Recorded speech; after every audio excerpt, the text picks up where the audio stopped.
to the Runner X podcast, where we talk about all things running. As many runners know, it's 90% mental. So join Coach Valerie and Coach Caroline as we go through the mental side of running. Welcome back to the Runner X podcast. I'm your host, Coach Caroline, and I'm here with Coach Valerie. Coach Valerie, you ran a race this weekend. Guys, just so you know, she practiced what she preaches. She tries to get out, twice a year? Sometimes a trail, sometimes a road race. Yeah. But you were roped into the hot chocolate. Well, Tell us about it. Yeah. So, and by the way, just a little background, guys. I raced for 17 years. So when Caroline says Valerie goes out twice a year, it's really funny because for almost 20 years of my life, all I did was sign up for races. I mean, I loved racing. I was like 5K, 10K, half, full. I did ultra races. And the community That's my point, is just that you keep it going. You even though you raced for 20 years, you're still at least hitting that ground twice a year. Sure, that's all I was trying to say. Right. I know. And that's okay. It's just just for a background for people that might not know me. And what happens as a running coach is you get so involved in your clients that you run because you love running. Like for me, I love running, but I love coaching. So run coaching for me is where my high is. Right. And used to be the finish line. Now it's you crossing the finish line is my high. So I was telling Caroline when I was out there yesterday, it brings back so many memories of my own racing, but I'm always so impressed with how many thousands of people will show up for an event, for a race. And we always laugh because the hot chocolate, they show up for the chocolate. You know, right? Like there's hot chocolate at the finish line. You get this great jacket, so the swag is amazing, and it's like a great community. And you also donate to St. Jude. So there's all these reasons for the run, except for the running. Does that make sense? It's funny how we'll gravitate towards a race because we'll be like, "Ooh, the swag or this, right, or the course." Or the course or the city, or I've always wanted to go there. So if I can go to San Francisco because it's for a race, not thinking about how hilly it is, of course. I've done that too. Yeah. Running in San Francisco is quite a treat. But the main thing is, because I did this too, you guys. So when I see runners, my thought was, what would make anyone out here running think I should get a running coach? I should sign up with RunRx. Like, what would make someone go to that next step, right? I mean, if really just getting me out to run is enticing me with a jacket or or a beverage or something like that, why do people sign up with a coach or for a run? And usually, my thought is because of the experience they end up actually having at the race. Right. Imagine if every time you sign up for a race, it felt like a party. You go out and you're excited for the run and you go and you get the hot chocolate and the run itself was amazing. You just felt great and all that. Well, I would think, well, then you're probably not going to think about needing a running coach, right? But if you go through the race and either you struggle, maybe it was the hills were so hard and you had to walk, or maybe I keep getting this pain in my knee. It's like really most people, it's such at the bottom of the list, or it's not a thought maybe until something happens. Right. And that makes sense. Guys, that's what happened to me too. When I first started racing, we were just signing up for races. We didn't even know about running, meaning we were like, let's just go buy running shoes and go running. And it wasn't until... Don't a lot of people sign up for a race too for that motivation? Like, it's going to get me out there because I know I have this race coming up. But that sometimes causes a lot of the injury, which is why I'm always amazed that people don't work with a coach to get them prepared for a race. That's how I used to do it. So that's the other reason why I'm always so amazed that people don't have a coach to check in with.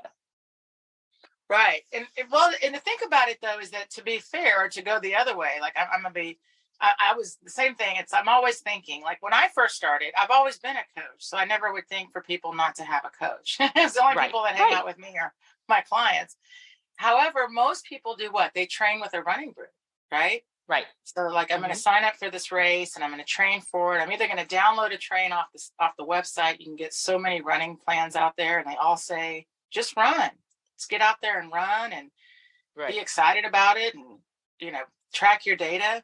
And so the challenge, like, and we face this with Run RX, and that's why we became the Run Pain Free people, is because we still to this day, right? When do people come to us? It's when the race didn't go like they wanted, when the run wasn't right. And we would love for people to start with us, like at the beginning of their training. And this is so it mainly, guys, what we're trying to get at is that we love the excitement of racing. I love to still get out and race because the fun of it, the community, the excitement. And then my thought is, how can I help everyone out here so they have the best race they can have, right? Right. And it's not even about speed. It's more about the experience. And I think that maybe what happens is when you go through the excitement of the training, because a lot of people get hurt in training, right? You ever been in a training group? And it's kind of, you ever see it? I hope it doesn't come out wrong, but almost as a badge of honor, like, oh, my knee's been bugging me, but I'm still going to do the race. I'm going to tape it up.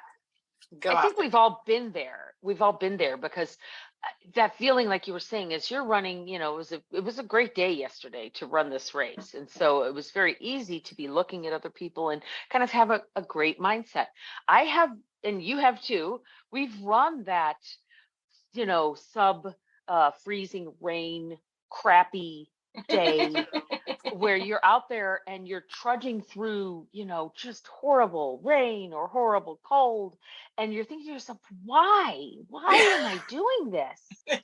And you just, you get into this headspace, but sometimes the only thing that gets you through that headspace, the only thing that gets you through that training run where you think you're going to die, because that's usually when you're like, oh my God, I'm going to die. And your friend looks at you and goes, no, keep going. You got this. Let's just get to that. Let's just get to that stop sign, or let's just get to that next water stop. And you get there and you didn't die. You know, that's that badge of honor I think we have, is we go, oh, wow, I didn't die. I must be great. Well, I mean, that's how you get my marathon. Well, I mean, honestly, that's the joy of why people do this. It's like setting up that challenge, and then what did I do to get through the challenge? Right. And you're right. It's runners are great that way. Like, we'll run in the rain, we run in the weather. And I mean, the harder the condition, the more the honor is. I mean, it's because you're facing those uncertainties. And you're right. So like, you had a friend to go through it. A lot of people like racing because there's someone even if there's people just on the sides, you know, you got this, go. I mean, it's amazing how uplifting that can be, right?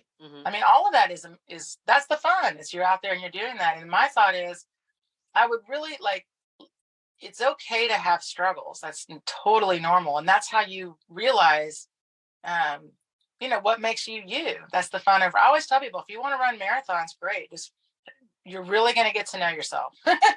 And you should run your own run. You know, that's a big thing too. So I guess what I really wanted to get across is, if you're out there in the cold, or you're out there and you're like, gosh, I'm really struggling. The difference is, say you have a struggle like the weather, right? That's one thing. Then you're like, what do I wear? But if your struggle is, I'm hurting, I'm out here, I'm running, the crowd is great, the weather's fine, there's nothing really that's should be getting in the way of my run, but man, my shin is barking at me, or my calf, or you know what I mean? Yeah, 100%. My foot, it used to be my toes, because I hurt my toes. You know, the toenails, they would hurt. Yeah. But anything but imagine, like, if you knew what it was you were supposed to be doing in your movement, you would have something to control and do. And that's the thing with running. 99% of running is out of your control. You can't control the weather. You can't control the race course. You can't control anything that's going to be external out there. So you can dress for the weather, right? Of course, you can prepare that way. But what I want people to know is there is a way to be able to control how you feel during the run. You know, we get 100%. So caught up in the run itself and what the weather's going to be, what shoes am I going to wear, what gear. And then all of a sudden we're not thinking about, how do I run? You know, so that if I am out there and I'm struggling, what is it that I do? This hill is really hard. Do I just go, I can do this, I can do this? Is that how you get through it? Or do you think, oh, okay, let me try lifting up my line and pulling my feet? So I tell people, in the worst part of a race, if you really focus on your action, on what you can control, what can I do in this moment? it really changes your whole mentality of racing, running, not just racing, but in your training runs and and all of the way you start to see and feel your running. That's for me what's so different. And all these years later, when I watch people running, I can see that so many people are just kind of gritting through it, which is Yeah. fine. Like, believe me, guys, like there's so much mental work out there in running. And that's why I love it. And then I think, but this could be so much of a less physical exertion for you, which would make it such a better overall experience for you. You still get your jacket, you still get all the highs of the community, but when you're running, you're focusing on the running. That's a real switch for you guys. And that's where I'm always like thinking, how can I get people excited about the running itself? And the t-shirt and the swag. In a way, that thought process of what you tell your students, what we tell our runners, and what they think when they're running, especially if you're out there and you don't have somebody with you, your friend took off or didn't run it with you. Having a coach is like having that friend while you're running. I mean, I know that sounds kind of corny, but to me, it's like I can just like I would think of what my friend would say, I can think of what my coach would say. And my friend's gritting me through it. But my coach is actually helping me adjust like any cue, as though you're running next to me and speaking in my ear, up, up, up, or, look, keep your head up, look to the correct, don't look down, things like that.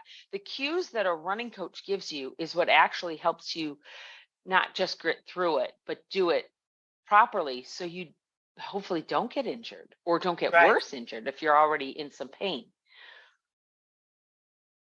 Yeah, I mean, that's really the main thing, is like it would be really fun to be like, part of your race training, it also includes practicing your running more than just going out for a run, but actually the movement of running. And honestly, that's the joy really of what we get to do. In fact, we just had somebody, it was really sweet. She has been battling a hamstring pain for about the last 2 or 3 years before she even found us. And she kept going to different PTs and physios, and they keep saying to her, you may just not want to be a runner. Running seems to not be your thing. So they told her she should do triathlons. That's all. There's running and triathlons, moron. So, well, but I mean, it's just funny because a lot of runners will tell you that's why they do triathlons, is because you have the swim and bike warm up. So what it really means is you need a longer warm up. It's funny. That's a really good point. That is a really good point. That when I said moron, I'm not saying that your doctor is a moron. I'm not trying to say that, guys. But sometimes I've had doctors tell me, like I said, my toes. I had a doctor tell me I shouldn't do the 3-day cancer walk because I just, maybe I just shouldn't do it. So I went to a different doctor. Sometimes you don't have to stay there. But I think it's a good point that if that's the case, that suggestion actually should bring to mind, oh, I need a longer warm up. So can we talk about that for a second? Because that was going to be the other thing I kind of wanted to bring up, that idea of how, as a coach, if I'm in the middle of a race, maybe it is a 5K, maybe it's a half marathon or a full marathon, it's a distance, and I do start getting that pain, and I'm not able, and I'm trying to adjust, I'm trying to think through what my coach would say, and it's not going away. At what point, as my coach, do you tell me to either DNF or stop and hit the medical tent or stretch? What's your advice for me as your runner? When is it when I used to tell people that I worked, knew, go stop and be able to run another day. If this isn't a monumental race, if you're not trying to hit some kind of goal, and you're not an elite athlete in most instances, but if this is just, you're doing it for a friend, like, stop, don't let yourself get injured. How do you feel about that? How do you direct me as your client? When do you say it's good to stop, or no, stop, reset, keep going? Like, what advice would you give me? This is a hard one. Well, I think it's going to depend on the injury. But for example, we'll use the woman I was just trying to talk about. She's got the high hamstring pain. So every time she runs, she has high hamstring pain. So her doctor said, stop running for a while, take up some other activities and see what happens. Right. So if she was, well, she is with me now, but so this is the challenge. First of all, I'm not going to have you sign up for a race if you have an injury that you're already going in with. And this is important, guys. So something like a chronic hamstring pain that she'd had for 2 years. It doesn't make sense for her to say, let me go sign up for a race. So instead, what we had, she is racing now, by the way. She has gone through our full program. But when she first started, what we did was had her just run, drill, run, stop and reset. Not stop and walk it out. And that's important. Stop. If something's hurting, you stop immediately. You reset. Put yourself back where you're supposed to be. You got out of line. And that's why the injury happened. And your pain, your body's talking to you.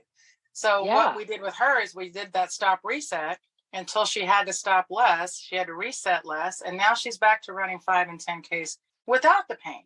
And by the way, imagery wise, what's funny is I've had her doing so much focusing on up and even thinking about maybe smiling sometimes. So she's so afraid of pain that she'll start running and immediately tense, waiting for that pain to come. So she told me she did a race the other day and she imagined the whole time that she was winning. She said, I just was smiling like I'm first, in my mind. It was just really nice because her thoughts have been, it's going to start to hurt. When's it going to hurt? You see what I mean? So we had to get her, guys, to understand how to change her movement, and that when she did feel pain, to stop and reset. So that pain's going to go away because you keep telling your body, wait a minute, let's put ourselves back in the right spot. So then that's so profound of what you were saying with her thoughts, that her thoughts were able to affect her movement, guys. We talk about this all the time, that your thoughts will create the results. So her thought being, hey, I'm going to win, whether she believed it or not, her body went, oh, we're winning. Right? It hit a little endorphin rush, or it did something to she wasn't saying, oh, this sucks, why am I here? Like I just said, that just brings you down. She had a more positive thought process, and it helped her body respond positively. Right. And then we'll do another one. So let's go another route. Say you said to me, I'm going for my runs. Because guys, to be honest, if you have a running coach, you're probably going to do training runs. And that's when we figure out what's going on in the running, right? Let's say you are running and you had something came up, like my shin started to hurt or my calf. Nothing I've really had, but it starts to aggravate. Okay, let's just say you're out there and that happens.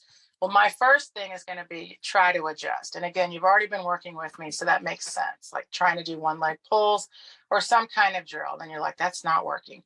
Then full stop and reset. It's amazing, guys, that your body, when you keep putting it back where it's supposed to be, it's like a rewind and reset, or maybe not rewind, but the reset. Your body goes, okay, here's where I'm supposed to be. And then you should be able to get back into your running. Especially if it's not an injury, it's just something that's creeping up. And we have this weirdness with not wanting to stop, right? That's a challenge for people. Like if I stop, I'm not running. I'm like, well, but if I'm running and my shin is screaming at me, are you really running? Are you doing like some kind of movement? It's not really running, you see?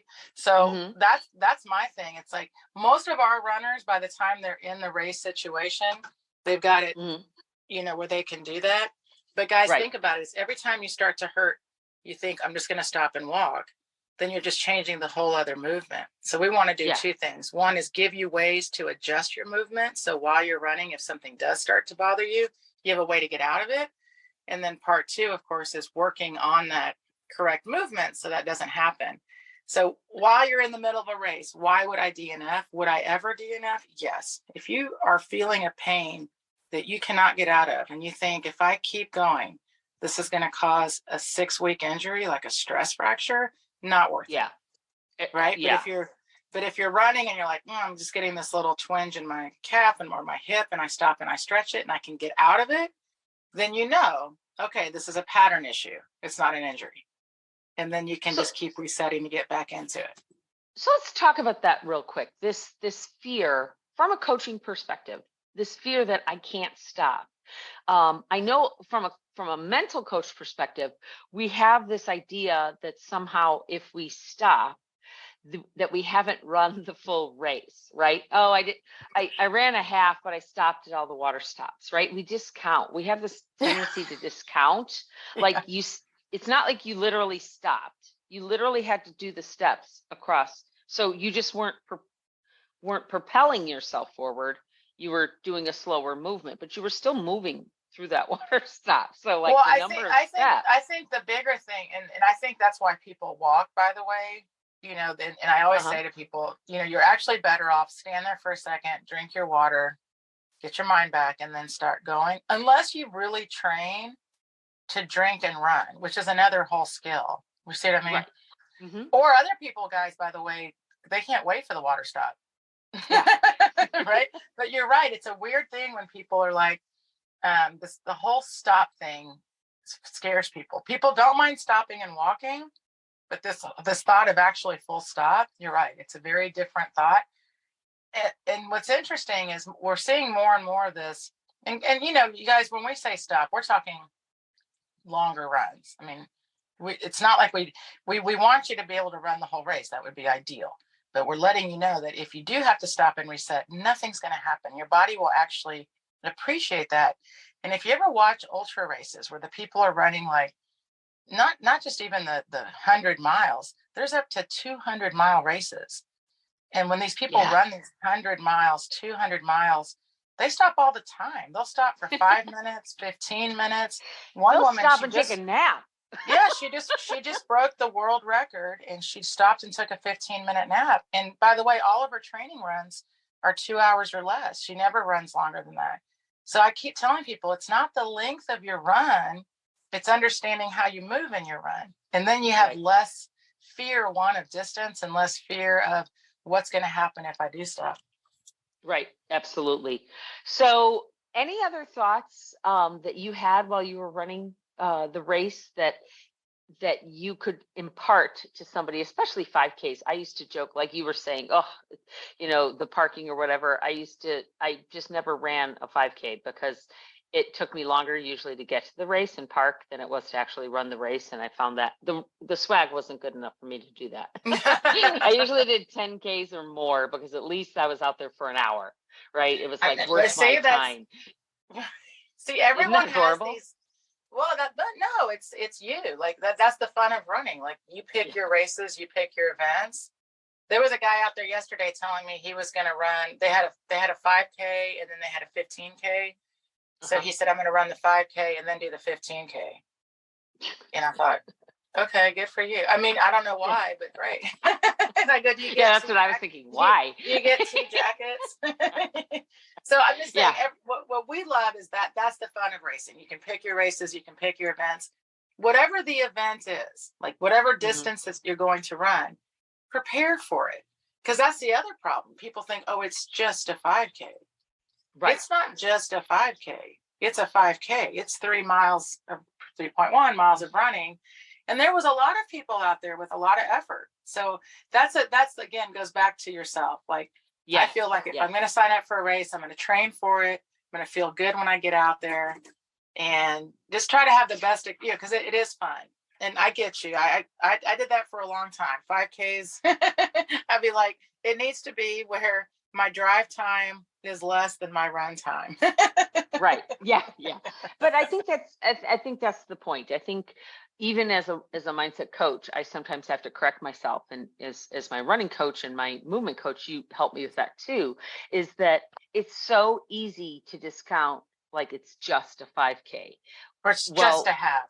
It's just a half, right? Yeah. Or I didn't run the whole thing. I walked the water stops. Well, there were only 3 or 4 water stops. So, and how many steps was that? Or like you said, or I stopped for 30 seconds or a minute to get my heart rate down so I could, readjust, drink something without choking, and then kept going. Seriously, did that 3 minutes, like compared to your brother or your cousin that's sitting on the couch right now, really, like they don't care about that 3 minutes. They don't even know that it's 26, 22 miles.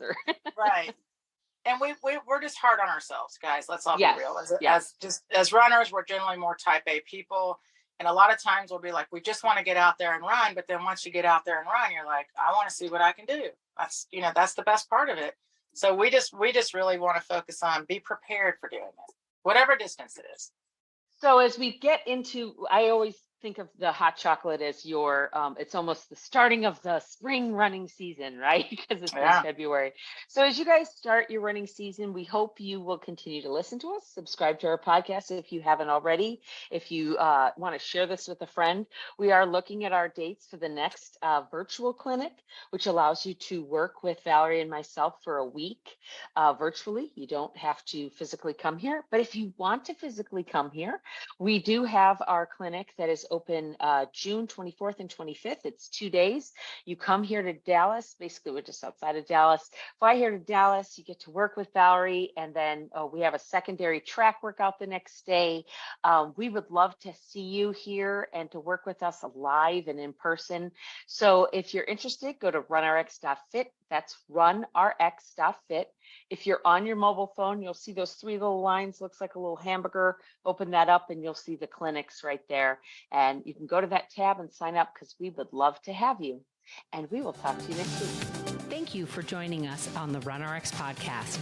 If you'd like to know more, join us at www.runrx.fit. And if you have additional questions that you'd like answered on the podcast, email us at support@runrx.fit.